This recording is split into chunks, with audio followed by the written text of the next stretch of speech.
تعالوا بقى نروح للقاء عبقري. اهو بدأ لوحده العبقري يشتغل لوحده. نزورنا. طيب يعني أين نشأت وترعرعت آنستي؟ رحاب هاني داخلة غريبة جدا. رحاب نايمة وبنحاول نصحيها وعملنا لها كل المشروبات المحرمة. بس هو اليوم قلب معاه بورسعيدي شوية. أول ما قالت لي إيه يا عم أحمد، أنا مجهزة الكتاب وجاية. احنا بيسمعنا بورسعيديين كتير، فلو غلطتي في اللغه او اللهجه نفسها ابدا هتتقفشي. ما تقولش كده، ان شاء الله خير. رحاب هاني داخله شرسه قوي علينا. طيب انا نرحب بالناس الاول ونقول لهم شوفوا بقى، الله شوفوا الكيوت دي. ادينا تاني. اهلا وسهلا. اهلا وسهلا. اخي اهلا بيكي. رحاب هاني الكاتبه العجيبه. الكاتبه العجيبه. والله مش عارفه الاقي لها تصنيف ولا وصف الحقيقه، فانا سيبكم انتوا تصنفوها وتوصفوها وتعملوا كل حاجه يعني. منوره يا رحاب. نورك يا احمد. انا قضيها كده بقى عشان بس اخد الوضعيه بتاعت لا بصي احنا هنقضيها كل الاوضاع، فما تقلقيش. هنتشقلب شويه، بورسعيدي شويه، صعيدي شويه، فتمام. رحاب هاني مدرس مساعد في كلية إعلام جامعة القاهرة، ماجستير في الصحافة والإدارة بدرجة امتياز، وبتحضر الدكتوراه. واشتغلت في الصحافة من 2007 تقريبا، وكتبت في مواقع وصحف مطبوعة كتير. اشتغلت فترة في دوبلاج أفلام الكرتون، وشهرتها بدأت في المقاطع الصوتية الشهيرة جدا بتاعة الساوند كلاود، وبتنزلها على ساوند كلاود، وما زالت وبطلت شوية على خفيف. احنا هنتخانق معاها شوية دلوقتي على موضوع الساوند كلاود شوية. وبدأت تنزل كتب تعبر بيها يعني عن خواطر، حكايات خفيفه، معظمها كانت بتبقى على السوشيال ميديا بتاعتها خاصه بيها مش بتاعت حد، وكانت بتسجل بعضها على الساوند كلاود. بعدين قررت ان يبقى في كتب لما الناس طلبت ده، وجربت اللعبه مره، فالموضوع جاب فلوس فجربت تاني. كلام فاضي 2014، الغطا والحله 2015، عنبر الحواديت مؤخرا 2016. لو قلنا الغطا والحله يعني من اسمه الغطا والحله يعني الكوبلز. في كل حاجه حاجتين بيكملوا بعض الحقيقه. اما عنبر الحواديت مؤخرا حكايات بنعيشها في حياتنا، كل واحد فينا ليه حدوته خاصه بيه، وفي نفس الوقت بيتعرض لحواديت ناس تانية ممكن سيادتك تكوني جزء من عنبر الحواديت. منوره يا رحاب. ميرسي. ده نورك يا احمد. عامله ايه؟ هسيب تسلمي على الناس الاول وبعد كده ندخل بقى على مساء الخير. السلام عليكم، عاملين ايه؟ يعني طبعا انا سعيده جدا ان انا مع احمد تاني. ده امر بالنسبه لي دايما. هو في راديو 90 دي المره الاولى. بس يعني المره الاولى طبعا. أما يعني بس ما تخشش دخول مفاجئ كده بالليل عشان فاهم. حاضر على بال ما بروسس بيتاخر. لا بجد انا عموما يعني اكيد مبسوطه اني اول مره معاك هنا، ودايما انا بنبسط اما بشوفك في الحقيقه. انت عندك ما شاء الله يعني تاتش وود جمهور كبير جدا، فده حاجه دايما بتسعدني. فمساء الخير يا جماعه. بصي الناس كلهم كتبوا الكاتبه العجيبه. على فكره اللقب لازم تبتدي تستخدميه في الفتره الجايه. الكاتبه العجيبه اوكي. عارفه المخبر العجيب. مش عارف ايه العجيب، في الكاتبه العجيبه بنور في الضلمه. طيب الساوند كلاود لرحاب كان فيه 10 خطوات للتعامل مع الصائم في رمضان. قواعد السواقه ال20، مش عارف، ولما بنت تكتب قواعد السواقه ال20 دي كارثه، ما علينا. كيف تصطادين عريسا، قانون المذاكره، قانون صلاح. معلش بس انا بعرف اسوق.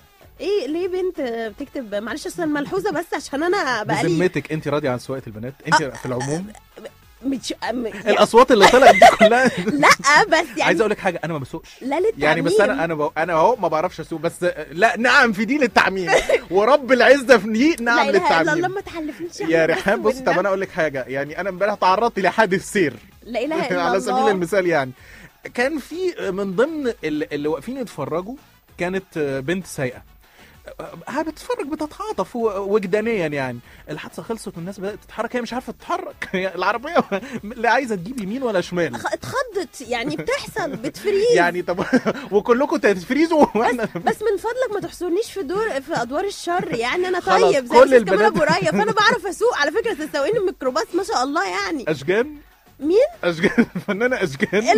لا ارجوك ما تحصرنيش في دور اشجان، انا ممكن اعمل اكتر من كده اكيد. انا عارف الحلقه دي مش هتعدي.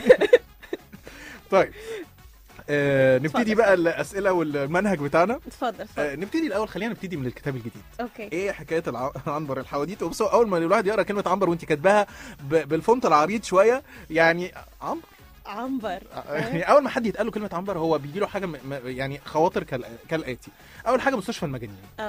ورحاب ما شاء الله يعني يعني مش الست ولا الغنى والله. الحاجه الثانيه سجن مساجين. الحاجه الثالثه ممكن يكون مثلا جيش. يعني انت اسقطتي باي شكل على انه مخابيل مجانين. هو مينلي مجانين للامانه مجانين. يعني لا وبعدين انا في الحقيقه انا تهت شويه في الاسم لاني كنت حابه ان انا عندي اسماء كتيره قوي، بس يعني مثلا اول مره اقول الموضوع ده، بس انا كنت عايزه اسميه حكايته بنعيشها، وبعدين اكتشفت ان الفنانه ليلى علوي جميله جدا اخذت الاسم دوت طبعا يعني مع طولي. فطبعا ايه انا حابه الحاجه تبقى اوثنتك، تبقى صادقه كده وطالعه من جوايا، فقلت له على ايه خلاص نفكر في حاجه تانية. فلحد اما في الاخر وصلت العنبر الحواديت اللي بشكل من الاشكال بيلخص نفس المفهوم، انه عنبر هنا راجعه الى مستشفى المجانين بشكل من الاشكال، يعني اللي هي انا بترمز بالنسبه لي للحياه بشكل يعني، وهو عنبر مليء بالحواديت لانه مليء بالاشخاص. يعني احنا بنقدر نسميكي في الفتره الجايه عنبر. عارفه اسم عنبر ده من الاسامي. ثواني، عنبر الكاتبه العجيبه العجله بطن امه. شفت يعني شخصيه برضو اسمها، كان في فيلم زمان اسمه عنبر. عنبر طبعا ليلى مراد. الفنانه كان الصغيره فيروز ولا ايه؟ لا عنبر كان ليلى مراد، مش كان في فيلم هي كان اسمها عنبر واسمها او ليلى مراد. ليلى بنت العنبر يعني ايه؟ لا انا بصي انا عنبر اعرف انها فيروز الصغيره، يعني بصي يا رحاب اكبر منك بيوم يعرف عنك بكتير قوي. اكيد طبعا. لا تمام، فيروز معاك للاخر. انا معاك بس انا بقى ابيع من غير حتى قلم يعني. طب يا جماعه ادخلوا لنا على الويكيبيديا وشوفوا لنا عنبر عشان ممكن اكون بعك. على فكره ممكن اكون بعك. انا بقول ليلى مراد، فلو في مكسب في الحوار يعني اوكي. طب اللي يكسب ياخد ايه؟ انت جبتي لي الكتاب هديه خلاص. اشوف فلا يعني عايز هديه ثانيه، حلاوه المولد. ممكن بطاطس محمره. يا ريت يا ريت بس بلاش كاتشب. لا بلاش، لا كده باكله بملح وفلفل. خلاص يعني واحنا خلاص بطلنا الملح والفلفل. لا بطلنا المستحضرات الحمراء. اوكي مش هناكلها تاني. طيب بلاش. طب يا جماعه بجد قولوا لنا يعني ساعدونا، يعني يا رب ما اكونش غلط، هيبقى شكلي وحش قوي ان انا اعلامي ومش عارف انه بتاع مين. رحاب كنت اقول لهم رحاباني بتاع مين، عنبر بتاع مين. طيب الكتاب مقسماه خاص بالحواديت. مزبوط. في كام حدوته متعلقه برحاب نفسها؟ وجدانيات الكاتبه. المعنى ببطن الشعر حرفيا. بص في الحقيقه هو الفكره بتاعه الكتاب انه الحواديت مجمعه، يعني هتلاقي مثلا حدوتين او 3 وبنطلع منهم دايما بزتونه او بفكره معينه يعني. وهكذا بقى، يعني هو الكتاب كله بالشكل دوت. الحواديت ممكن نقول 90% منها حقيقيه. ليلى مراد. يا انا جالي بصي بس هقول لك حاجه. بصي افيش الفيلم. لا المفروض ان دي ليلى مراد ما علينا، بس هو مكتوب انها ليلى مراد. يا سلام يا رورو. طب ايه تطلبي ايه؟ بطاطس محمره ولا ايوه بليز؟ انا جعانه. طب يا جماعه بصوا احنا جنبنا في بطاطس انزلابيا. حسيت اكيد عيني كانت عليه. نرجع. طيب خلاص محلوله يا باشا. طيب نرجع بقى بعد الاحراج اللي انا احرجته، اعلامي فاشل. لا ولا يهمك، اكيد في فيلم الفيروز مع عنبر ما تقفورش. والله العظيم يا جماعه كان في قطقوطه. طبعا بتاعت الجبنه البيضاء. ناخد حته الجبنه البيضاء ونلغوص وبتاع. خلاص اوكي خلاص تمام. نرجع بقى للتجارب الشخصيه. هو 90% منه في الحقيقه كلها حواديت حصلت، او انا كنت موجوده طرف فيها او شهدت عليها يعني.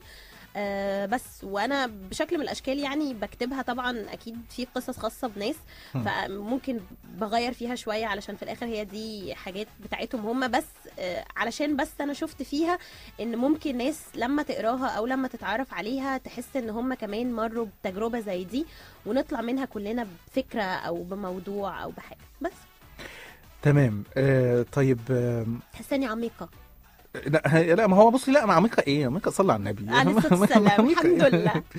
طب انتي صوتك ما شاء الله حلو وعلى الودن كده. مش هغني. لا خالص مش غنى وحياة امي، فهمتيني غلط. ارجوك ما تضغطش عليا عشان انا على اشعره. طب انا مش هتكلم. اوكي سوري انا مش عارفه امارس مهامي. جالي كح. سوري اسف. لا ولا يهمك يا باشا. لا بجد انت ليه يعني بعد تجارب الساوند كلاود وصوتك الجميل والدوبلاج وخلافه، ليه ما بتفكريش بقى مثلا كتاب زي ده تقومي عامله منه نسخه اوديو مثلا؟ اسمع رحاب وهي بتديني الكباسيل. كباسيل ايه بس؟ كبسولات. هيبقى عليك حصل اكسكلوسيف.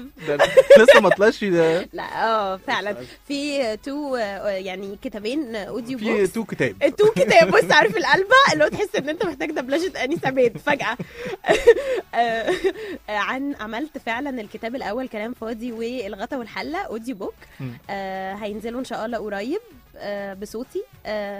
وانا ودي حاجه حلوه. دي سيبك من اللي انا قلته قبل كده. بص هوبفلي يبقى حلوه، لان انا تعبت جدا، لان انا اكتشفت مثلا كنت فاكره انه الغطا والحله هيبقى سهل جدا لانه اصغر نسبيا من كلام فاضي، بس في الحقيقه الغطا والحله كان صعب جدا، لانه انا اكتشفت ان انا كاتبه فيه حوارات كتير، فالحوارات دي فيها الام والاب وبنت الخاله وبنت العمه كلهم بيكلموا بعض، فانا المفروض انه انا في وان تيك بمثل الاب والام وبنت الخاله وبنت العمه. يعني انت ما بتقوميش بدور الراوي، انت راوي وبيتقمص الشخصيه انا كمان. بمثلهم. طب ما تدينا حته كده يا رحاب. لسه مش معيش لا لا يا رحاب، انت مامتي عادي يعني ما فيش مشكله، انت بتقولي لي يا حماده. بص انا ساعتها مش فاكره شربت شاي عندي برد بقى. لا خلاص ما عنديش برد، انا صوتي زي الرهوانه اهو ما شاء الله. بس هي الفكره امسكي صفحه في الكتاب ده وتقمصي ان مثلا هناخد ايه شخص اعرفه متجوز لا شخص اعرفه متجوز وعنده طفلين. لا واحده عارفه واحد متجوز وعنده عيلين. ده سنتيمنتال ايه بس.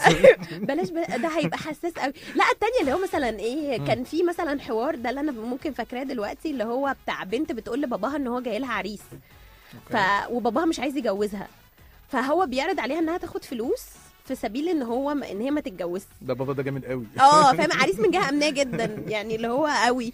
فانا كنت المفروض بقى ان انا بمثل دور الاب ودور البنت في نفس الوقت، فاللي هو المفروض حبيبتي يا بنتي مش عارف ايه وبتقلب. هو ليه الدنيا عندك كلها يعني حبيبتي يا بنت ده. سوري هي قلب بورسعيدي النهارده، بس يوجوالي بيبقى في ايام تانية ببقى كويسه عادي يعني. ممكن تقمص الشخصيات ده عايز يعني ما شاء الله موهبه، يعني الواحد انه يعرف يلون صوته ويطلع وينزل ويقلب. يعني انت في العيالي شغال. بيبقى صعب ولا بالممارسه بيبقى سهل؟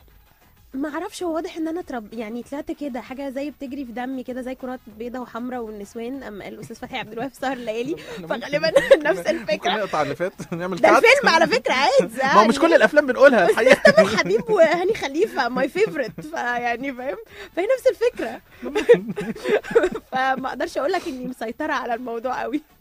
طيب ماشي يا رحاب، هنروح لفاصل ونرجع تاني نكمل كلامنا. الاغنيتين اللي سألنا عنهم احلام شهرزاد للفنانه سميره سعيد، وقبلها اول مره لحمائي ودنيا سمير غانم. احنا النهارده هنختار مجموعه من المعلمين هيحضروا محطة سعادة حلوة جدا لأطفال ذوي قدرات فائقة، وكمان في نفس الوقت أيتام. هنروح نسعدهم وناخدهم حلاوة المولد ونفرحهم. كلمة السر اللي عايز يشترك فرحة المعلمين، عشان دي